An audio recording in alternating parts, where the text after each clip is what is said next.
I like being at an institution that really encourages not just administrators, but particularly administrators to think beyond how do I get through this week, this month, this year, and to ask those bigger questions. My guess is that once our ninth graders are engaged in J-term, they may tell us what it stands for. They're very good at coming up with what acronyms mean.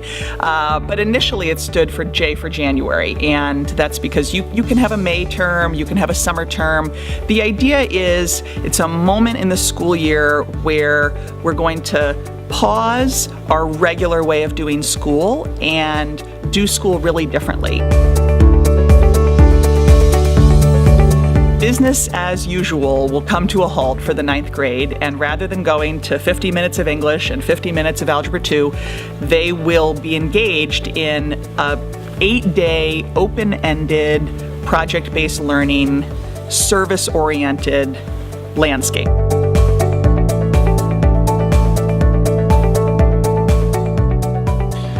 I think what excites me most in education is the sense of incredible possibility.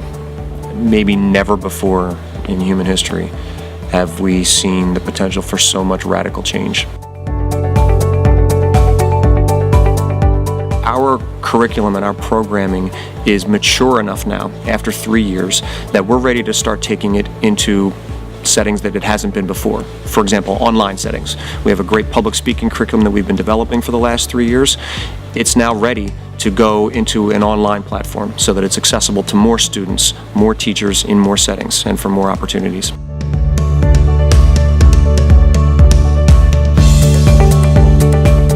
Innovation really is an order of magnitude better than what we currently have. It's more than just a little push forward. It's a giant leap. It's a big shift, and that's uncomfortable, and I think it should be. So the Design Lab is exciting because it's both a physical space and a curricular space. So we're going to have a Fab Labs facility, and we're going to have courses that run out of that space and in other parts of the school.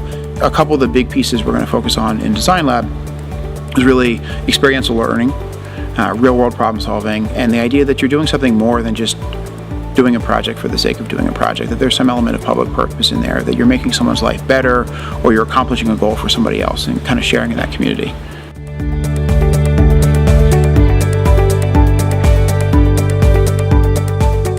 I spend my time thinking about how students use technology, because we know that they use it, they feel comfortable, they're engaged with it, without us doing much.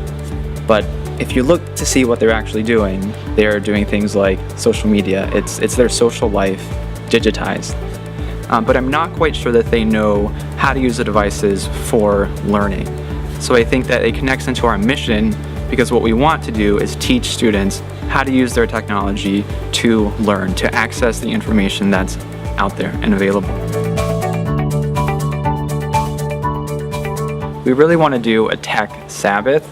And what that actually means is that we're going to try as a community to not use our computers for a day.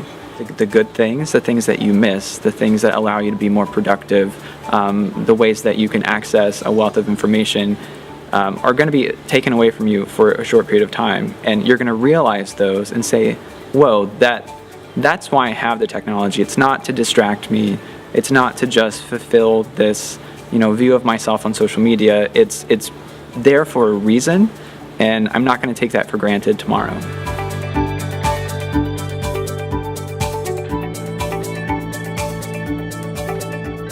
It's all about creating young people who are curious about the world. They're curious about people who are not like themselves, and they want to learn more. So I think that building an inclusive community kind of happens in two parts. One part is really about celebrating the unique differences and the unique characteristics that each of us brings to our community here. The second part, though, is about making space and making an opportunity for every person in our community to feel heard, to feel respected, to feel valued, so that they all have a seat at the table. And I think that we need both of those things. We need to both celebrate, and we need to make sure that everyone's got a voice.